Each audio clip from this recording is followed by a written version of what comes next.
Hi everybody, Stefan Molyneux from Free Domain Radio. I hope you're doing well. Hello to my friends across Europe and particularly in the Netherlands. We're going to talk about you today. Love the Netherlands. Spent a little while in Amsterdam a couple of years ago when I gave one of the biggest speeches I ever gave as a public speaker at a tech conference, and just a wonderful place, wonderful people. And we're going to talk about the big challenge, the number one issue in Europe at the moment, which is immigration, particularly, of course, third world immigration into Europe. The facts are actually available. Now, I am an empirical philosopher, which means I start from the facts. And the facts are all available, but are generally not talked about. We've tried to gather them here together in one place so that you can understand the big picture of what the Netherlands and, of course, Europe as a whole is facing at the moment. It doesn't mean that we make wise decisions when we're in possession of the facts, but we sure as hell can't make wise decisions if we're not in possession of the facts. So that's, of course, the goal I'm going to try and achieve with you here today. And the sources to all of this will be below if you want to check where the data comes from. So immigration is a big deal. It was a big deal in Brexit. It was a big deal for Trump's nomination and eventual election. And immigration in the Netherlands, a very, very brief history. It kind of went through three big waves. So from the sort of the mid 1940s to the 1970s, groups of immigrants came from what were the former Dutch colonies, Indonesia, Malacca, Suriname, and the Antilles. And then in the 1960s and 1970s, there was a perceived worker shortage in the Netherlands, and foreign workers were recruited to supposedly fill that gap. You know how everyone said, hey, don't have kids, overpopulation is a big problem. And then they said, oh, sorry, we don't have enough citizens, so now we need to import people from other cultures and other countries. And of course, most recently, there have been asylum seekers and other forms of migrants who have entered into the landscape, the social and moral and political and cultural landscape within the Netherlands. So we're going to have a look at some of the effects of that, and we're going to be very frank about the data. Now, March 15th, 2017, coming up sooner than you think, the Netherlands decides its future when it holds its parliamentary elections. So, big picture. This is as of 2016. Most of this data is as recent as we could possibly find. So, almost 17 million people in the Netherlands. And of those who have Dutch background, 13.2 million.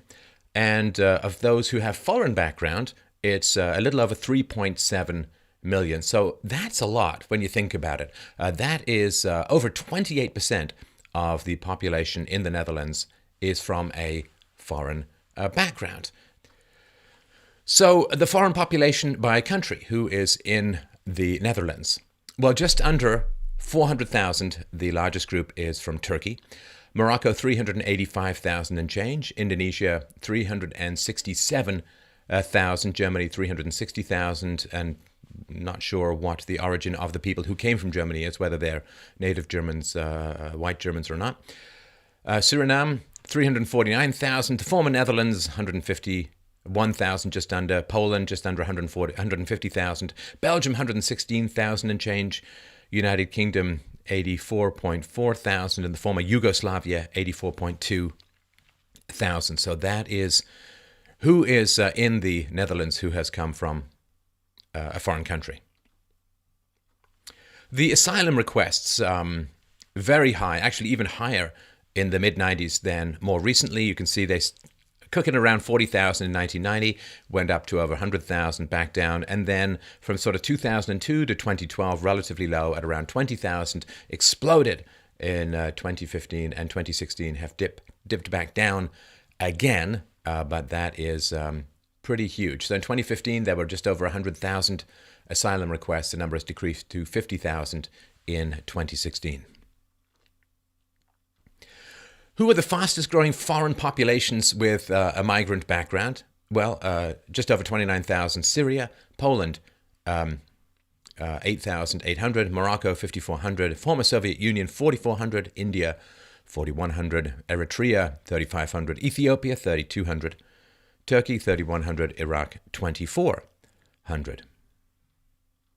The Syrian population has relatively exploded, more than fourfold since 2009, clocking in at just under 10,000 in 2009, and as of 2016, 43,838. Now, it's a challenge, of course, when it comes to criminality. If groups act the same, then judging them differently is bigotry. If groups don't act the same, that needs to be taken into account when evaluating those groups. So let's look at the proportion of crime suspects by background. This is as of 2015, the latest data that we could find. So the Dutch as a whole, the Dutch origin people, proportion of crime suspects, 0.8%, so less than 1%. In the West, it's 1.2%, Western people. Now, so non-Western people are clocking in at 3.2%, right? So 3.5 times the Dutch. The Turkish people are clocking in at 2.5%. The Surinamese at 3.4%, Moroccan 4.6%, and the Antillean at 5.1%. So this is really important, and the perception that people have that there's criminality, higher levels of criminality within certain communities is borne out by the data. And it's important to look at the context as well, because this is overall, if we look at particular groups, young males in particular. So individuals with Moroccan or Antillean backgrounds are almost 6 times more likely to be suspected of a crime than native Dutch people. But here's where it gets really shocking. So let's look at Moroccan immigrants into the Netherlands between the ages of 12 and 24. In that group, Moroccan immigrants, not just males, Moroccan immigrants as a whole, between the ages of 12 and 24, 40% of them have been arrested or fined or charged or otherwise accused of committing a crime during the past 5 years. And this is the result of a report that was commissioned by the Dutch Ministry of the Interior. Between the ages of 12 and 24, 40% of the Moroccan immigrants have been arrested, fined, charged, or otherwise accused of committing a crime. And this is shocking. And more young women are getting involved in criminality in these communities as well. So if you look at Dutch neighborhoods wherein the majority of the residents are Moroccan immigrants, the youth crime rate reaches 50% in places. Most of the Moroccan youth who are involved in criminal activities were in fact born in Holland, right? This is the great challenge. We're going to get to this when it comes to multi-generational escalations in criminal activities. The idea, of course, well, you know, they're a different culture. It's time for them to adjust. It's challenging for them to adjust. They've not been exposed to Dutch values and so on.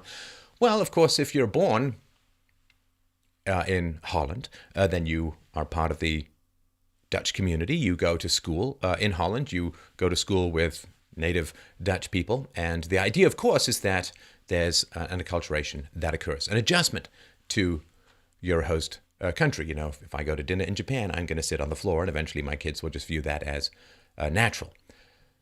But that's not what's happening. And this is something that we really need to stop and take stock of as a society, as Western societies as a whole, that the idea or the goal, increasingly it seems the utopian fantasy of seamless integration and the values and benefits of diversity are failing to materialize.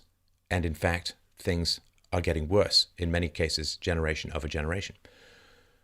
So most of the Moroccan youth who've been implicated in criminal activities were actually born in Holland. So you can't get more acclimatization or integration potential than that. Born in the country, part of the society, goes to school in the school system set up by the government, rubbing neck and shoulders with native Dutch people. It's not working. And it's really doing the opposite of working. And these are difficult facts to process. I understand that. But we have to deal with facts if we are going to make any kind of better decisions as a society. The proportion of crime suspects by generation. So this is first generation and second generation. A reminder, the Dutch native population clocks in at 0.8% proportion of crime suspects. So among Westerners, there's very little difference, very little change between the first and second generation, 1.15% versus 1.16%. And Sorry for reading out all these numbers, but remember, at least half my listeners listen only to the audio, so I need to paint a portrait. Now, among non-Western crime suspects in Holland, the first generation, 2.41%. Second generation, 4.54%. Almost a doubling. Now, among the Turks in Holland, first generation, 1.7% proportion of crime suspects. Second generation, 3.62%. Among the Surinamese, 2.72% first generation, 4.41% second generation. Among the Moroccans, this is what got Geert into some trouble for proposing a political policy option. First generation, 2.52%. Second generation, 7.36%. From 2.5 to an almost tripling 7.36. That's second generation, born in Holland. Antillians declined slightly, but again, way higher than the native Dutch population, from 5.34% to 4.53%, and other 2.04 to 2.99%, all significantly higher than the 0.8% of Dutch natives, and going in the entirely wrong direction. What is the third generation going to look like? Now, it's possible, I put this out as conjecture, and please let me know in the comments below if you've had any more experience with this. It's possible to make the case that these numbers are artificially low. So, for instance, some of the police forces in Europe have pressure put upon them to keep the rates of migrant or immigrant crime lower than they are. So they may let them off with warnings. They may give them fines rather than truly criminal charges and so on. And at least as of 2011, there were 40 reported no-go zones in Holland. In other words, places which are no longer Holland. And if the police are hesitant to go into these zones and hesitant to make arrests, then the criminal activity that is occurring within these no-go zones is not being recorded or reported in any accurate form whatsoever. So it's possible that these numbers are actually much higher than what is reported, although the numbers that we see here are shocking. See, you can vote and you can choose what is going to happen to your country, but you're going to age, you're going to get old, and you're going to die, and you're going to leave a country to your children. Looking at these numbers, looking at the direction that these numbers are going, what kind of country do you want to leave to your children? Do you want to leave to your children a country that is at least as good as the country that your forefathers left to you? What is the responsible thing to do? We borrow our culture, our structure, our society.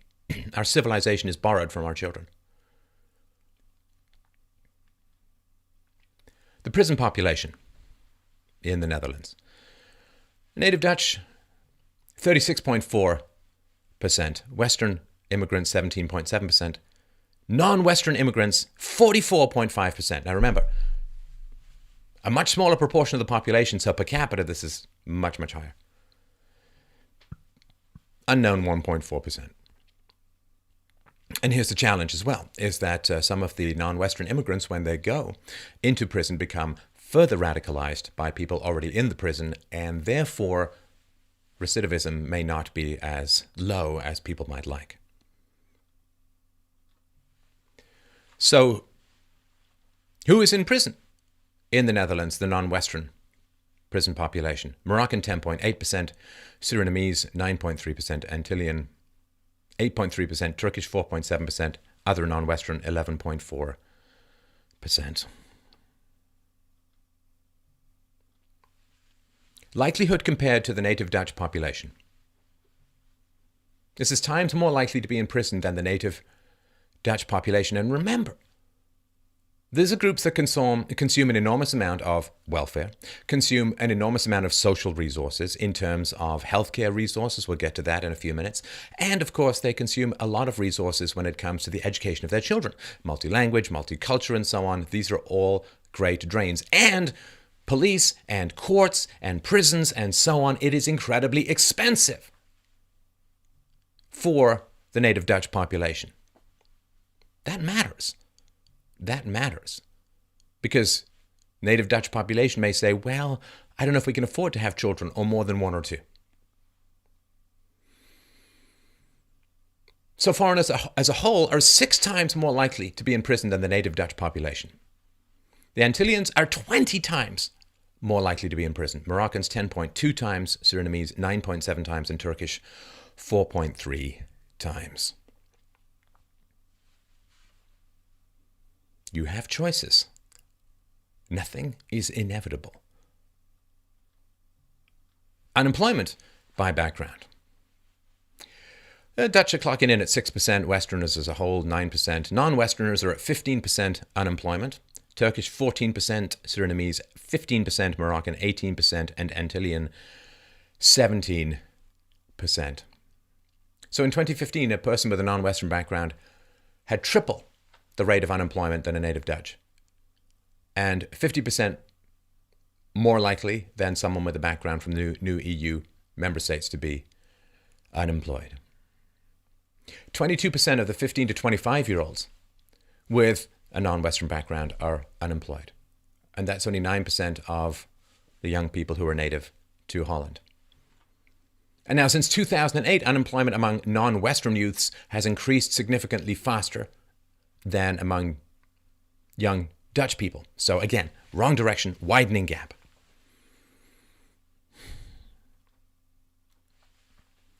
And how is it going intergenerationally? Where is this integration that has been promised? Where is it occurring? Because that is the promise. Live side by side, enrich values, and certainly obedience to the law. Why would you want to bring in people to your country who significant portions of whom are not going to obey the law? How is that of benefit? It's okay. It's okay. Oh, Europeans, it is okay. In fact, it's good. In fact, it may in fact be necessary to say to your government, what's in it for us? Sell us on the benefit, because the numbers don't seem to indicate it very clearly. First generation, second generation. Well, the Westerners improve, 10% down to 8%. Non-Westerners do not improve. First generation unemployment, 14%. Second generation unemployment, 17%. We await the third with bated breath. Turkish unemployment, first generation, 11%. Second generation, 18%. Surinamese go from 13 to 16%. Moroccans go from 16 to 22%. Unemployment, first to second generation, Antillean 18 to 15%, and other go from 15 to 12%. All significantly higher than the native population, and all but one specific category going in entirely the wrong direction. Where does this stop? Hope is not a strategy. Facts allow us to make wise decisions. Welfare benefits. See, this is one reason why people think the welfare state is a good idea and sustainable. Among the Dutch, from 15 years to retirement age, only 2% take welfare. Westerners as a whole, 4%. It's sustainable by the bulk of taxpayers. Non-Westerners, 14%. 7 times that of the native Dutch population.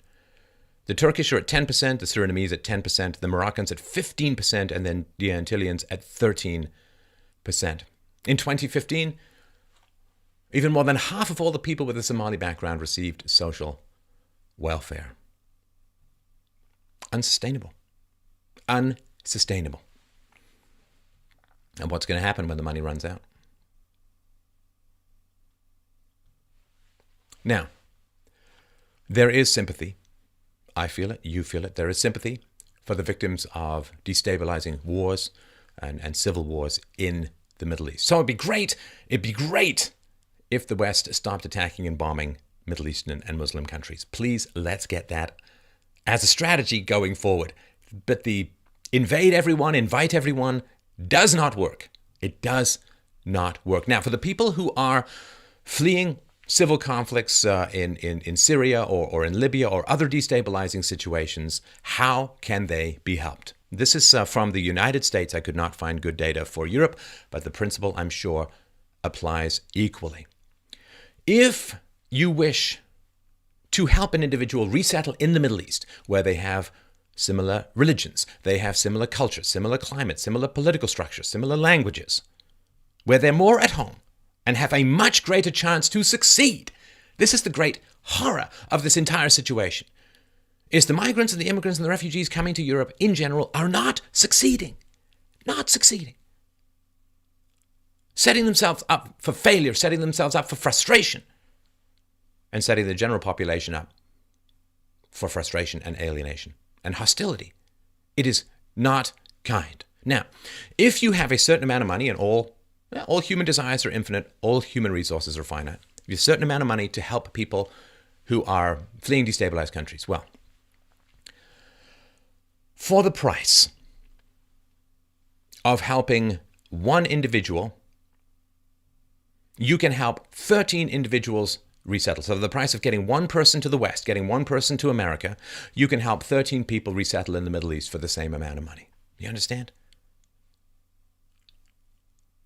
So to get one refugee settled over 5 years in America from the Middle East costs $64,370. Resettling that person in the Middle East costs only $5,200, $5,285. You understand this? 12 to 13 times more people can be helped by resettling them in the Middle East than bringing them to America. For a household, the 5-year cost of resettling a Middle Eastern refugee household in the United States is a little over $250,000, $257,481. To resettle that household in the Middle East costs only $21,140. This is not about being cheap. This is about helping more people with the same amount of money. There's a budget, there's a cap, there's only so much money to go around. Wouldn't you rather help 12 to 13 times more people and put them in an environment where they have a chance to succeed and an incentive to return home when the wars, the civil wars, the destabilizing events stop? If you really want to help people, both in Holland and the refugees and people in the Middle East, help them resettle in the Middle East where they have a chance to succeed and flourish and have families and are in a sustainable situation, because all of this spending money on all this stuff, there's no money. Holland doesn't have the money. It's going further and further into debt. So you're setting people up in an unstable situation that can't possibly continue ad infinitum. Mathematically, that which cannot continue will not continue. You're setting them up for failure and asking them to adapt to an environment that can't sustain itself. This is not kindness. This is not charity. This is not compassion. This is like some weird pathological altruism. Because look at the Netherlands. Look at this government debt in billions of euros. Since 1999, more than doubled. More than doubled. How is this sustainable?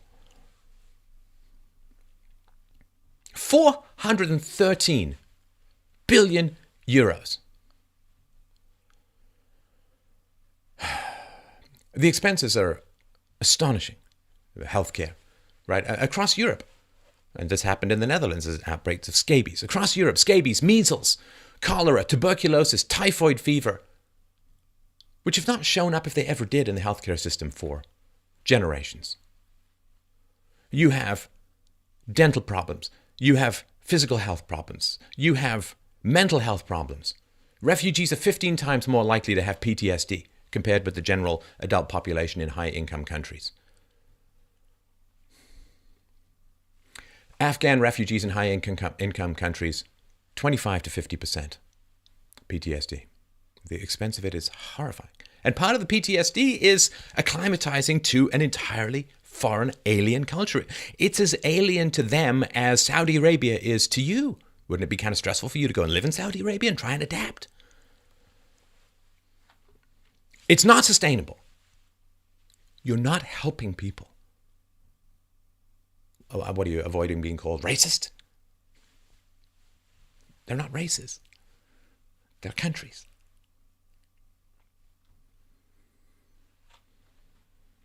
This is the government debt. It's over 444 billion euros. The interest per year, almost 11 billion euros. Now, the debt per citizen works out to 26,277 euros. Now, the Dutch background average income per citizen is 26.6 thousand. It's significantly lower for non-Dutch people. This doesn't even include unfunded liabilities and so on. So the debt per citizen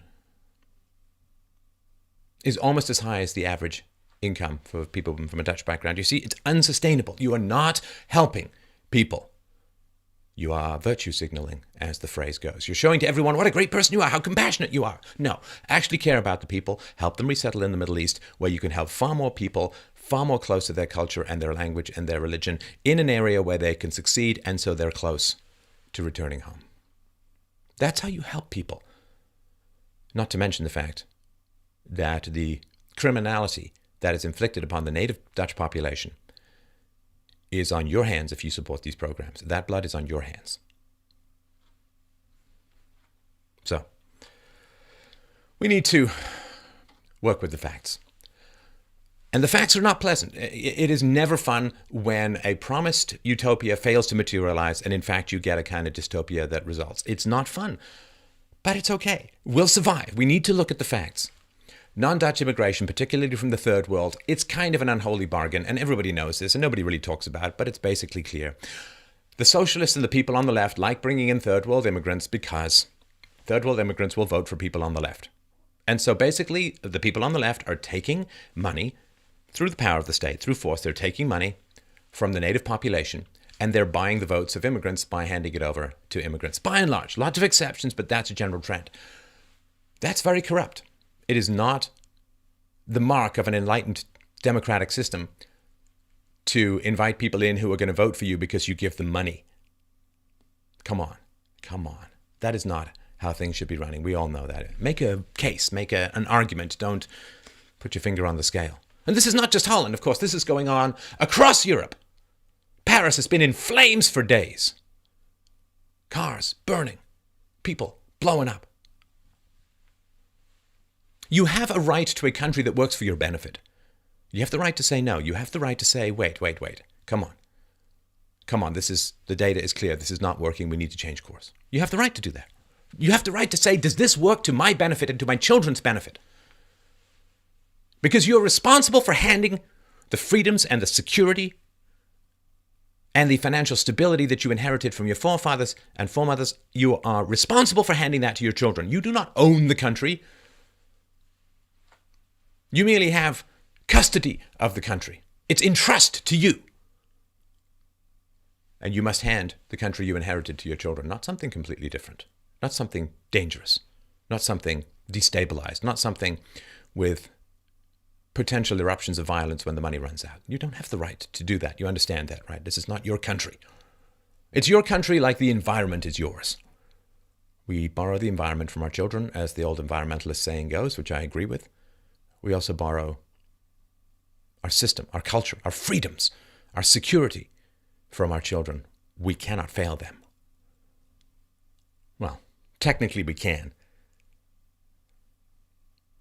but it would be hideous to do so. So it is important to figure out why all of this is happening. There are answers. We've had experts on this show. We'll put links to them below. There are answers. But first we need to start dealing with the facts. And remember,